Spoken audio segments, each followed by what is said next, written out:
Thank you for choosing the Department of Vascular Surgery at the Minneapolis Heart Institute.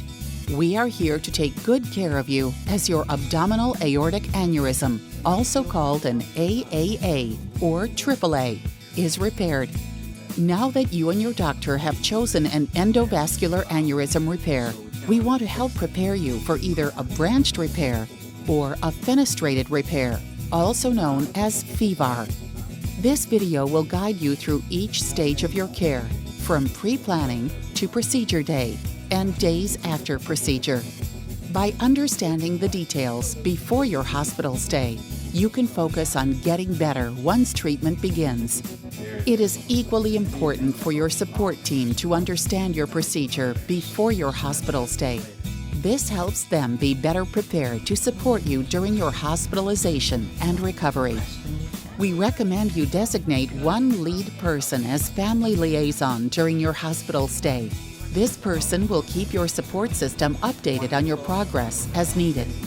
You and your family, friends, or loved ones are critical partners in our healthcare team. By working together, we can help you achieve the best experience possible.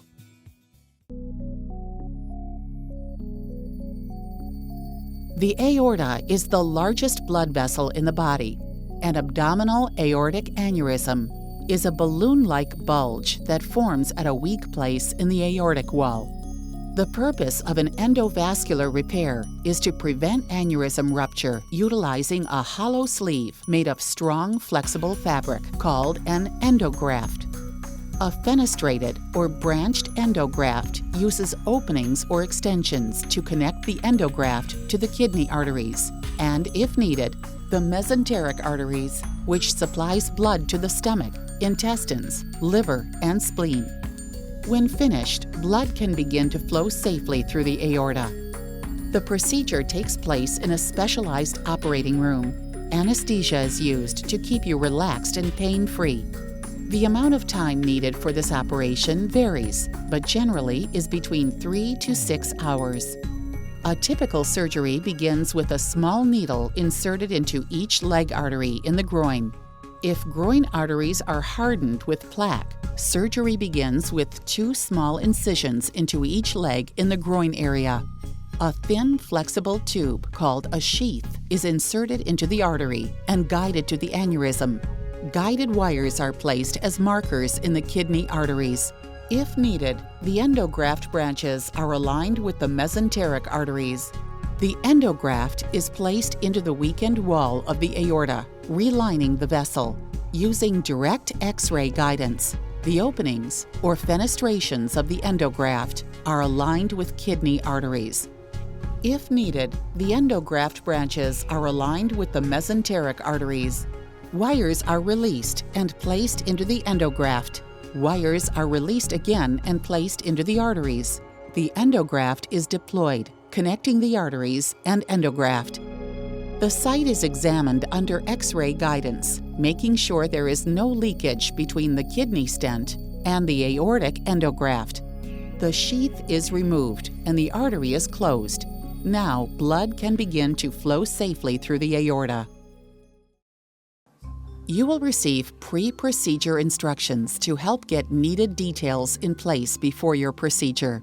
The pre-procedure instructions outlines what medical appointments are needed to be done before surgery, how to handle your current medications, what to bring for your hospital stay, what to do prior to your arrival, where to park, and where to go first in the hospital. Pre-planning not only gets the details out of the way, it helps you and your support system have a more comfortable experience. Once you arrive on campus, enter the main public parking ramp located next to the heart hospital. Valet parking is also available. Take the parking ramp elevator to level DE, which opens to the second-floor skyway area. Walk down the second-floor hallway towards the Heart Hospital registration area labeled H2000. The receptionist will check you in. After registration, take the elevator to the 3rd floor. A reception liaison will greet you and help with any other needed details. You are now ready to wait in the patient family waiting area. name is Carrie. When it is time for your procedure to begin, nursing staff will escort you to the preparation room, also called the PACU. Nursing staff will help you get situated in your room and answer any questions you may have. Hi, Dick. I'm going to start an IV. After you change into a hospital gown, a nurse will insert an IV line into your arm for fluids and medications. Your doctor will come to see you, review the procedure, and have you sign a consent form. You are now ready for surgery. Family may accompany you up to the doors that lead to the operating room. From here, they will return to the waiting area. In the operating room, an anesthesiologist will give you medicine to keep you relaxed, pain-free, and possibly make you sleep. After surgery, you will return to the PACU for post-operation monitoring. Your family will be notified and have a consultation with your doctor. When ready, you will be transferred to the intensive care unit, or ICU, which is routine following this kind of surgery. You may have some tubes, such as a catheter, to help your body function. They will be removed when no longer needed. Family may visit you now, yet only briefly, as you will need your rest. When ready, you will be transferred to a standard patient room, which is usually the day after surgery. What would you say your pain is at now? Some pain is to be expected after your surgery. You will be given medication to control pain. Your nurse will ask you often about your pain. Unmanaged pain may delay your recovery. Your energy level will be strengthened through moderate activity as tolerated. Breathing exercises using an incentive spirometer will help to quicken your recovery. Your comfort level will depend on several factors. Refer to the care map included in your surgery packet for a complete list of what to expect following surgery. In the days following your procedure, your recovery will continue to progress. Nursing staff will check on you often to be sure you're healing well. Your diet will advance as tolerated the day after surgery. Your IV line will remain in place until shortly before discharge.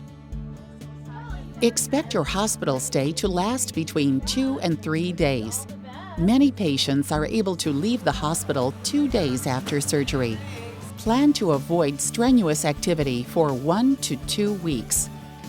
We are happy your aneurysm was discovered and you are taking action to improve your health. We wish you a good recovery.